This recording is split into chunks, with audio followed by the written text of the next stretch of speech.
Anxiety symptoms could be a warning sign of Alzheimer's disease years before any symptoms of impairment are noticed, according to new research published in the American Journal of Psychiatry.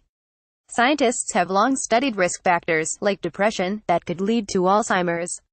But a recent study took a more specific approach and looked at the symptoms of depression, like anxiety, itself.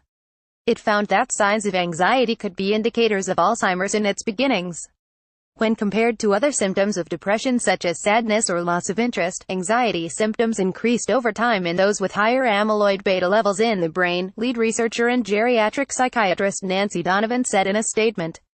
Amyloid beta is a protein with a long-established connection to Alzheimer's. It builds up in the brain, creating plaques that disorder neuron communication, what is believed to be the primary cause of the disease's signature symptom, cognitive impairment. But now scientists believe that neuron disruptions might begin as far back as 10 years before noticeable memory decline. For this study, the research team analyzed data from the Harvard Aging Brain Study, a 5-year look at 270 healthy adults between the ages of 62 and 90.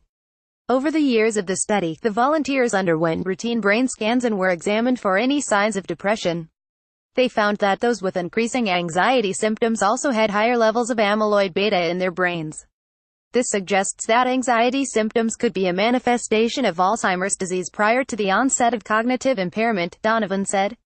If further research substantiates anxiety as an early indicator, it would be important for not only identifying people early on with the disease, but also treating it and potentially slowing or preventing the disease process early on.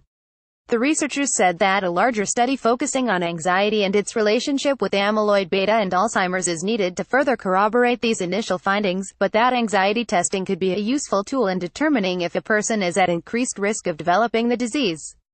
This is not a definitive result, Donovan told the Boston Herald, but it does strengthen the argument that neuropsychiatric changes might be associated